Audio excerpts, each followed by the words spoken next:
ผ่านไปได้อ่ะก่อนน้องก่อนเนี่ยมึงสั่งเลยเห็นป่ะไม่ใช่ไม่เห็นโอ้ยเห็นบอลสงการเราเห็นนะอ่อนแอลอ่อนนับเราเห็นเบิ่งคิดว่าขึ้นมาเลยใช่แป๊บนึงได้โอ้ไม่เป็นไรนะดึงมาจนมาดึงมาการถึงเลยบ่ขึ้นเลยไปก่อนเลยรอไปพุ่นก่อนขึ้นเครื่องก่อนขอวางเด้อห้องน้ำพุ่นนะพี่น้องเห็นห้องน้ำชั่วข้าวเฮานี่แหละพี่น้องเลย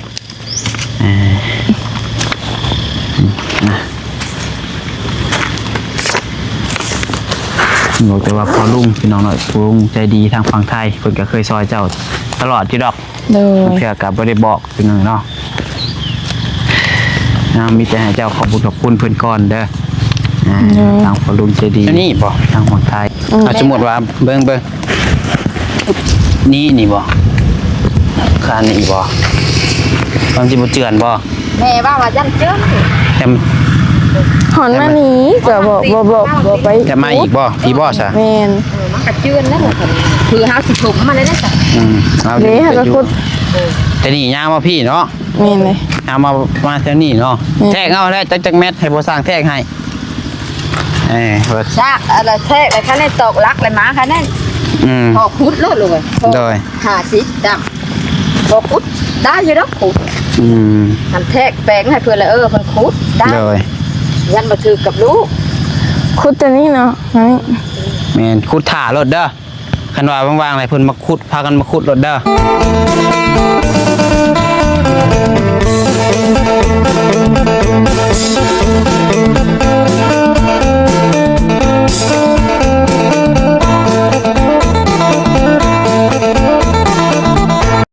ปล่อยออกไปแล้วมายังไงเนาะเปิดภาพมาอีกวันนี้ก็กำลังเริ่มย้ายยังก่อนนี่ไม่ซีนัวพี่น้องเนาะกำลังเริ่มเป็นหูเป็นหางขึ้นมาพี่น้องเลยโอ้เอามาแล้วพี่น้องเนาะโนไก่แล้วพี่น้องเนาะเริ่มเป็นหูเป็นทรงขึ้นมาแล้ววันนี้คือสิได้เป็นโค้งอยู่พี่น้องเลยเบิ่งทรงเนาะจุ๊กรับแล้วบ่รับไปกระยาขึ้นแล้วเนี่ยเป็นพักผ่อน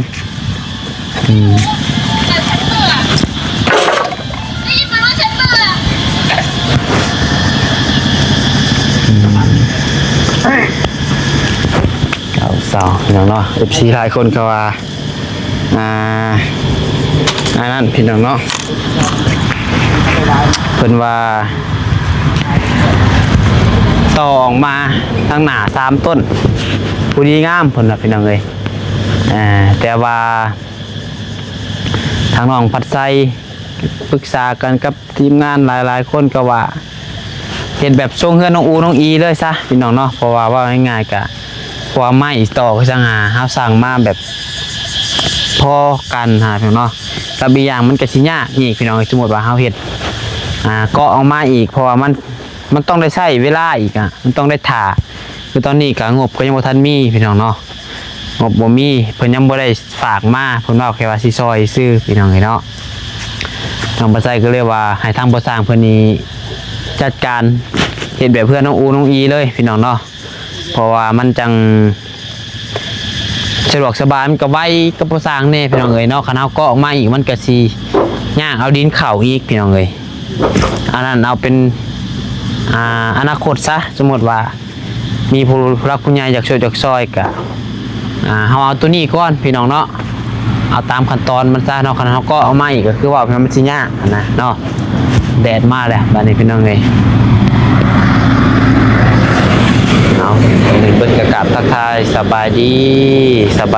วัสดีพ่อแม่พี่น้อง FC เบิร์ดสุกูสุคนสมองสุบอลว่าอยู่ภายในและก็อยู่ทางต่างประเทศเด้อพี่น้องเด้อกับพบพ่อกันกับช่องสายกกสายบุญคือว่าพบพ่อกับน้องปัดไซอีกคือเก่าเซนเคยเราเพียงเนาะเอาพี่น้องเลยมาวันนี้กับทางบ่สร้างเพียงคนจะเฮ็ดเวียดโค้งขึ้นยังเพื่อนนั่นแหละพี่น้องเนาะทางนี้ก็อยู่ชื่อพี่น้องเลยหาคนนั่นคนนี่คนมาให้ยังอันนี้แม่สิเฮ็ดพื้นกันลูกได้ลูกสาวเช็ดน้องเช็ดมากี่ร่องเลยเอ้ยพี่น้องเนาะเรียบร้อยมันนอนแล้วก็ได้สบายพี่น้องเนาะ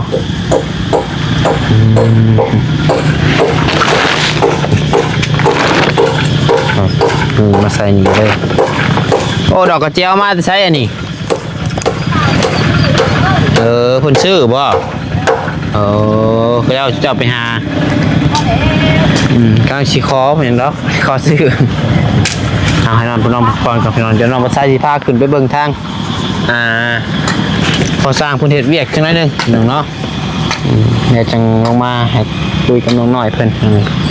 พักผ่อนเนาะใช้เมื่อยเพราะว่าเพิ่นว่าเพิ่นบ่สบายนี่เด้น้องเพิ่นเป็น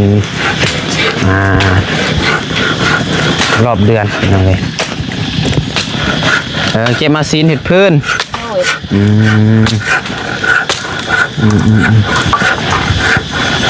โอ้ยดังที่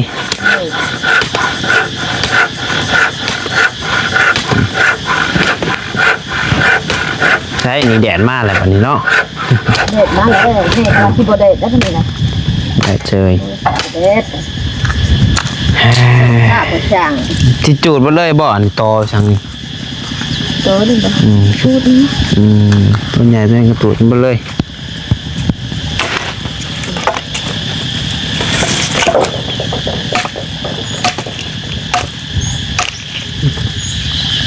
เก็บมาใช่นี่แต่เทียงฮะเทียงเลยนั่งเทียงเลยหนูคือบ่เอาลงเลยไพ่ตอกใช่น่ะบ่แล้วในเทียงเสามันในเทียงเสามือเห็ดเทียงน้อยอยู่หน้าไหนอีกแล้วอยากได้เสามันคอยมั่งลงเทือน้อยมาสิอึดเด้มาไม่เท่าเจ้าป่วยโอ้ลำเถื่อว่าบ่ได้แล้วเจ็ดไปอยู่กับพัวน้อยบ่ว่าอยู่กับพัวน้อยเถื่อนี้ผู้หมักเด้โอ้ก็ได้น้อยกินกันแล้วเนาะแต่พอช่างอันยังมาเช้ามาอันยังมาฮอดง่ายยาเรามีบอลเว้หลายบอลงานน้อยบ่คอยบ่มีเพิ่นว่าไม่ยากดอกมีบอลเว้บอลหยังน้ำถกน้ำทางว่าบ่ได้แล้วถามชื่อฐานชื่อทินบอลราคามันถูกฐานขาวๆบ่ฐานขาวๆนี่ฐานขาวกับฐานดำว้าวไปเรื่อยๆนี่เนาะโอ้ยน้ำมันแรงกับจังเว้แบบดอกแรงจังเว้ได้เด้อน้ำบาสุดเจ้ามาที่ยอมก็เรื่องเลยเนาะไปอย่าพามาเบิ่งได้ยากกี่บ่สองคนเนาะบุญเทิงได้ตอนนั้นเสียเลยพวกมวยผู้อยู่ผู้สูงขึ้นไม่ง่อยมาส่งฮะขึ้นก้นอยู่ลุ่มครับเพื่อนเนี่ยผมต้องคะแนนของใครเบิ่งเบิ่งเสียอ้อยกำลังสิขึ้นที่หลังเว้ยปึ๊บโอ้มาคนอยู่ลุ่มคนเห็นได้ก็ให้เอาเงื่องบ่คือให้เอาครึ่งเด้อล่ะผมลงเอาผมลงตัวบุขึ้นได้บาทนี่มือเด้อฮะเฮ้ยเลยขึ้นเลยเอาไล่ขึ้นไล่เอาเดี๋ยวเป็นแห้งเลยนะคืนนี้คนละใช่ละเนี่ยไปนอนน้ำร้อนอยู่เฉยไงอยู่คนเดียวไป ก็ได้ง่ายเลยพี่น้องขึ้นเนาะ2คนตะกี้พอสร้างผู้เดียวคือได้ใช่ป่ะ โอ้ว่า ช่วงเพื่อนน้องชายฟ้านะ มันก็มีจังหวะของนั้น นี่จังหวะของมันวะ พังเล็ดตอนนั้นเลย อ่า ทำบริเที่ยวนอนกลับเลย อันนี้เที่ยวน้ำโอ้ เมื่อยบ่ อากาศเฮามันก็หลายอย่างเลย ร่องมาลายบ่ ฮะ ร่องมาลายบ่ มันเย็น ร่องดุบ่ บ่ชอบมันแล้วมันจะอ่อนแอน่ะชอบมันเลิกก็แล้วดอกขโมกมันแบบมวยอยู่แล้วเฮาขาดชอบมันบ่ได้ น่ะจับไปมึงกล้าบ่มึงห้าวจะบ่เว้ยผู้ใดได้เนาะเว้ยเป็นหนึ่งนั่งเลยมานั่งเลยดังนั้นสั่งเครื่องน้องใส่สั่งเคสโทรศัพท์ตั้งแต่วันที่2ผู้อันนี้จนสิเบิดเดือนเลยเดือนปลายเกือบเดือนหนึ่งจะลืม คอยนี่ก็โอ้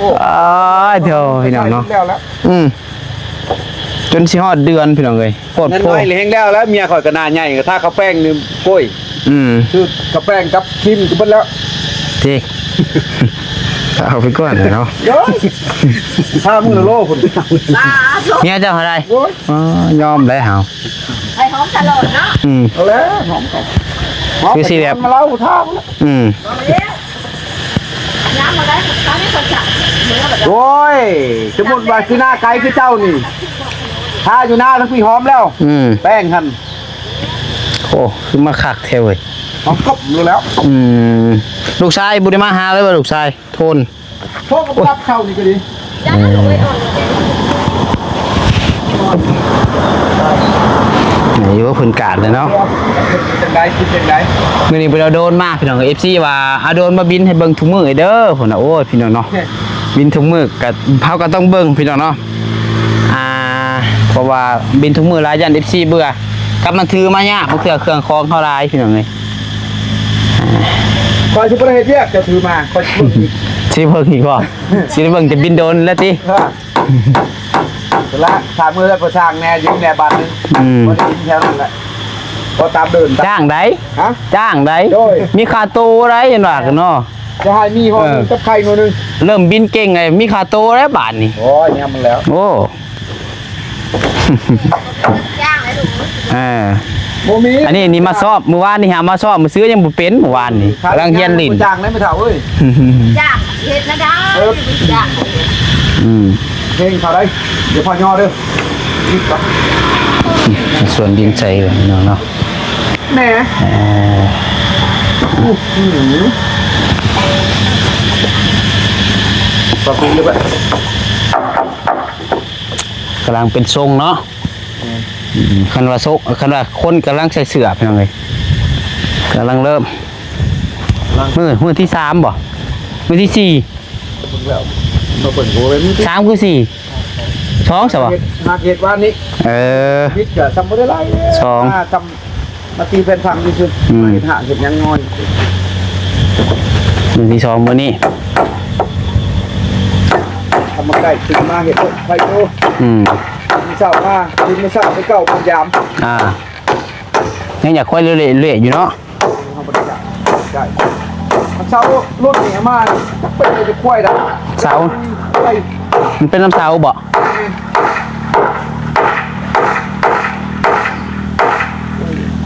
นั่นแหละท่านอยู่กับบัดก่อบัดนั้นเพื่อนบุญทวีกับก่อเลยที่เห็นเป็นแบบ โจมันจะบ่แน่นโจดินถมใหม่นี่จัก ว่า อ้าวว่าเนาะมันบ่แน่นดินถมใหม่นี่ไปจักใจปลุกสาวเสื้อแดงให้แน่ปลุกให้แน่บ่เอาบ่นี่มีเกลืออันแน่สิให้นี่บ่เอาให้ผู้สร้างได้นี่ ได้ เอ้ย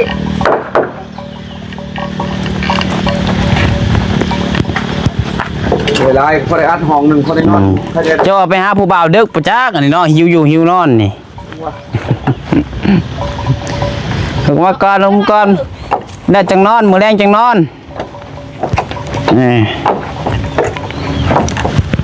จักที่ไปลูกเอ้ยแบบ จักแล้วบ่ได้อยู่นำเนาะมันบ่ฮู้แหละ แต่ผู้ชายเมียมาอยู่น้ำกันยังไป เอออืม ทางกูมานี่ไปฮอดบ้านน้ำแพกเลยเมียมาอยู่ อืมมีก็ว่ามีสิเป็นบิสังเนาะ ผู้สาวว่ามันมีผู้บ่าวมันก็เป็นเรื่องธรรมดาผู้หญิงมันก็คู่กับผู้ชายขนาดถ้วยยังคู่กับบ่วง คุณได้กันเพิ่นให้เว้า เขามีปลามีน้ำมีเขา โอ้คันในใจเจ้าบ่มีอ้ายก็แสดงว่าเจ้าบ่ฮักอ้ายโอ้ยกินเต็มอืม แต่ไม่ได้นะ เบิ่งวิธีเราน่ะฮะสิขึ้นมาเฮ็ดหยัง ขึ้นมาเฮ้ยขึ้นมาโลดคนแห้งขึ้นมาขึ้นมา เฮาจะขึ้นก็ขึ้นเรื่องของโตะ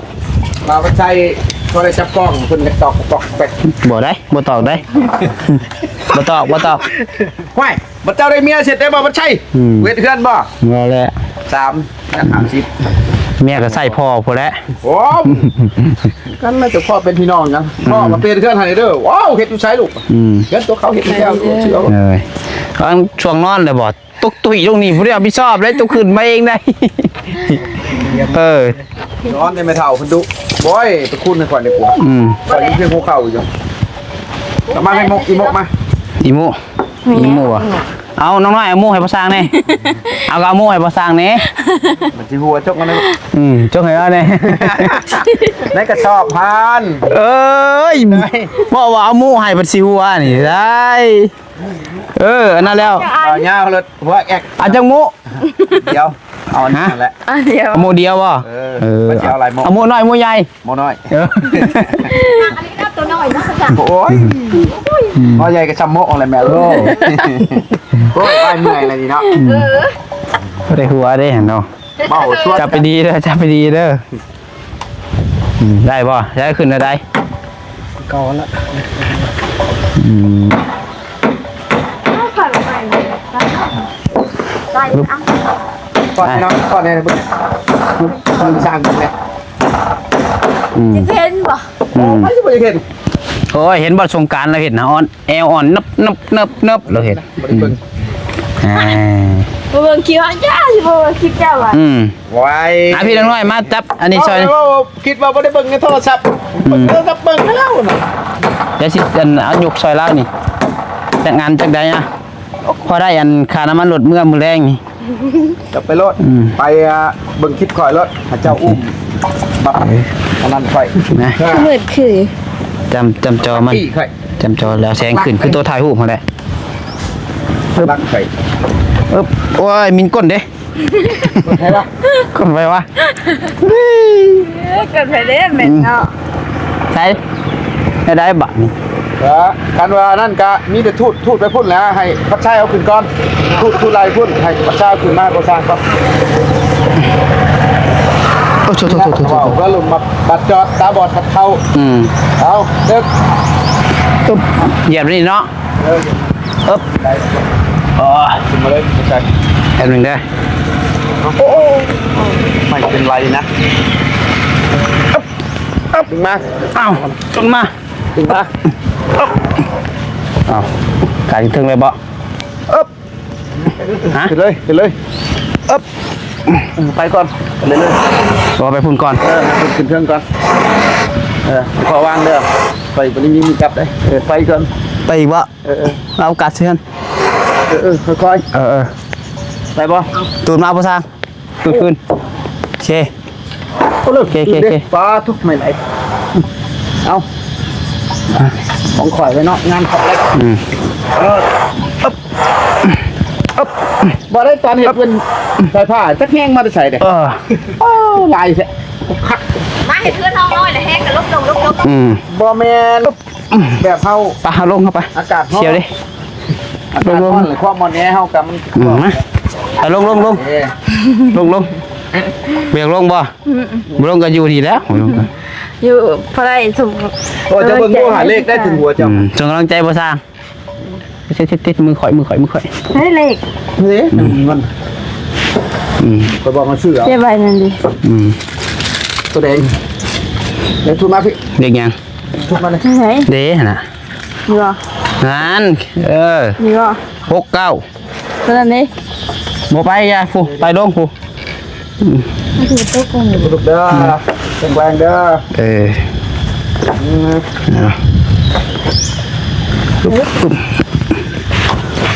ลงเกี่ยวเบิ่งมุดต่อนี่น้องโอ้ย ยังหัวจังต่ำ หัวกอง อ้าวหรือว่าโยกผู้สร้างนี่ ฮะ มาเบิ่งผู้สร้าง โอ้ยบอกแล้วตัวเล็กขาอึ่ง ดูแลตักเต้น บาลาแลน มานั่งกับสะโพก อ๋อเจ็บเลยเด่น ยังเครียด ตามมือนี่น่ะเฮ้ยลงไปได้มันดิหาลายเจ็บตัวไปพี่น้องลงไปคุยกันกับน้องน้อยอยู่ลุมเลยใส่ลงไปได้บัดนี่ฮะโอ้ยสวดเอาเนาะเจ็บมือเลยอึ๊บไปโอ้ย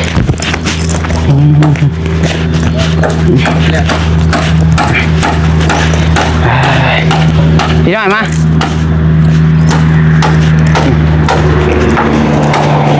ปึ๊บอย่า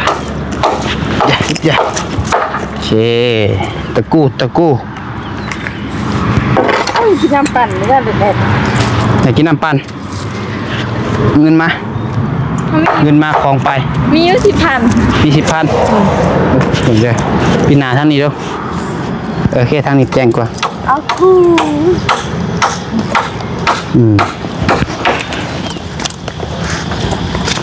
ผู้แมงใหญ่เลย ถ้าจะถึงคนต่อก็ เอารถไปให้ไว้แล้วก่อนเลยหลักรถเราสบเนาะมันแดดเลยได้หลักไปขายสบเนาะรถคุณหลวง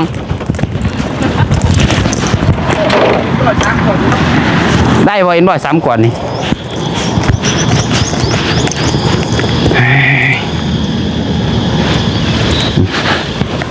ปึ๊บ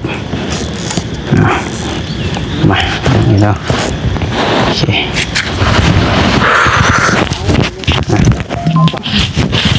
ยังไม่ได้ก็มีมุกอยู่มาเนาะสบายดีเป็นเนาะ ตาหน่วยกับฟ้าเนาะแม่ตาหน่วยฟ้าถึงมาให้ละอันนั้นจับมาให้ละ ดีว่ามาคุยเรื่องอันนี้แหละยังไงเรื่องของน้ำน้องน้อยเพิ่นพี่น้องเนาะดีว่าทางน้องปัดไซกามีข่าวดีมาแจ้งน้ำพี่น้องเลยเรื่องของน้ำพี่น้องเนาะมีทางพ่อลุงเพิ่นฝากมาให้อย่างเนาะ1,000 บาทไปเห็นของน้ำเพิ่นพี่น้องเนาะเห็นของน้ำชั่วข้าวเฮานี่แหละพี่น้องเลย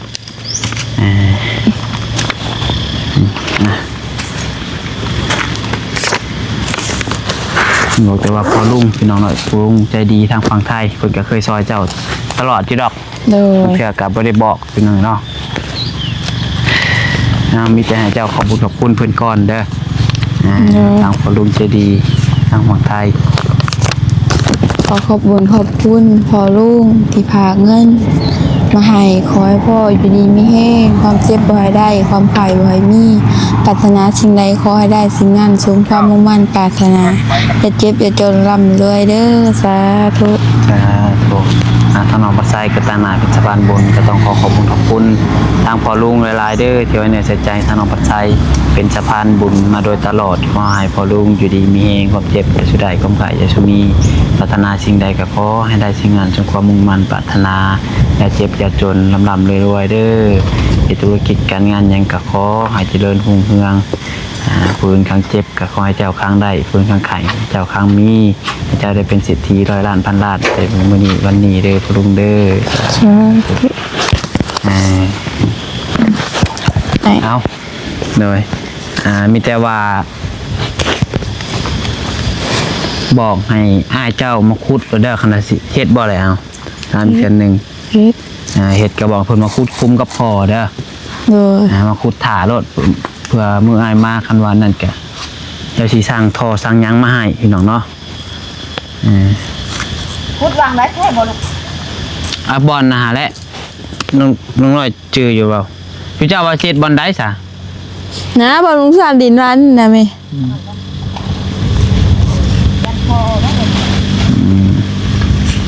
เอายิ้มก่อนวันหนึ่งโอเคไปเดชิพายไปเพิ่งไปอีกแป๊บหนึ่งไปไปบอกแม่ด้วยว่าบอลได้เอาบางทีเจ้าบอยู่พอดนั่นนะบอลที่คุดมาพี่มาพี่ลูกเอ้ย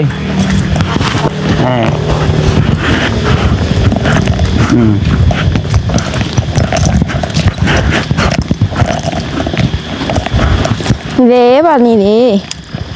ง่าย กับบอลนี่แหละชุดเจ้าว่าบอลได้สาว แบบนี้แหละ บอลผู้ที่ใช่ฮะแล้วชุดเจ้าว่าจะคิดบอลได้สามเจ้าซาเจ้าคุมมันซาเจ้านี่เจ้าว่าจะคิดบอลได้ ได้จะลูกได้เอาสู่เฮาหาว่าจะคิดบอลนี้แล้วแต่ก็ต้องถามชุดเจ้านี้ผู้ที่สมไส้นะว่าจะคิดบอลได้บอลนี้บ่คือว่าเจ็ดใส่กอกน้ำบ่ ใกล้เพิ่น บ่แล้วมันใกล้นะใช่ มันซึม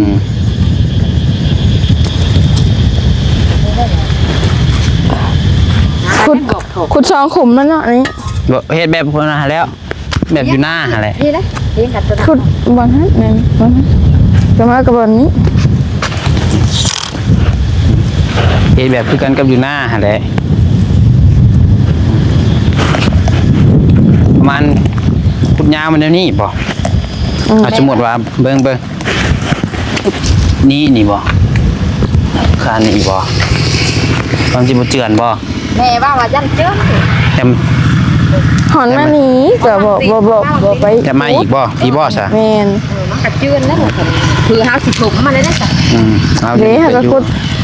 แต่นี่ยาวมาพี่เนาะ แม่นเลย เอามาแถวนี้เนาะแทกเอาแล้วจักแมทให้บ่สร้างแทกให้ว่า ซากอะไรแท้เลยคันนี้ตกลักเลยมาคันนี้พอขุดโลดเลย โดย 50ดำพอขุดได้อยู่ดอกขุดทำแทกแปลงให้เพื่อนเลยเพิ่นขุดได้ โดย ยันมาถือกับลูก ขุดตัวนี้เนาะนี่ แม่นขุดถ่ารถเด้อคันว่าว่างๆอะไรเพิ่นมาขุดพากันมาขุดรถเด้อเพราะว่ามื้ออื่นนี่ก็สร้างก็สิบ่มาอีกนี่คันเจ้าขุดไว้ก็เอาท่อลงไว้คันท่านบ่สร้างนั่นก็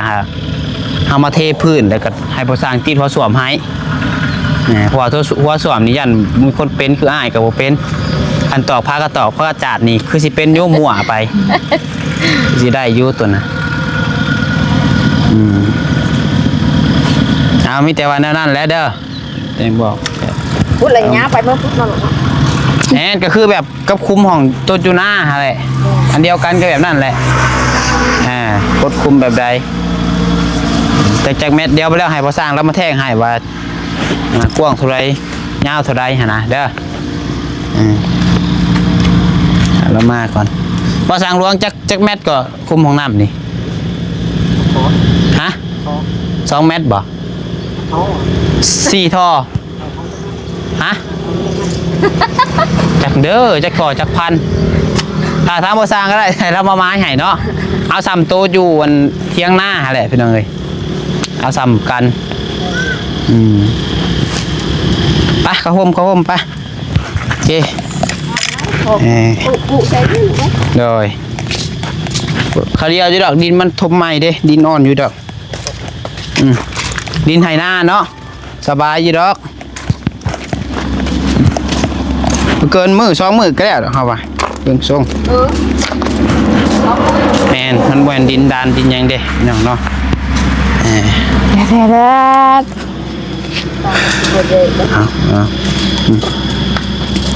แต่ทำงานกำลังสุดโค้งพี่น้องเลยไปสำหรับคลิปนี้น้องปัสไซก็สิขอจบคลิปปิดคลิปไปเพียงเท่านี้ก่อนเด้อเพียงเด้ออยู่ดีมีแฮงบ่สุคนยังไงก็ต้องขอบคุณผู้รักผู้ใหญ่ใจดีที่ไว้เนื้อสุดใจทางน้องปัสไซเป็นสะพานบุญมาโดยตลอด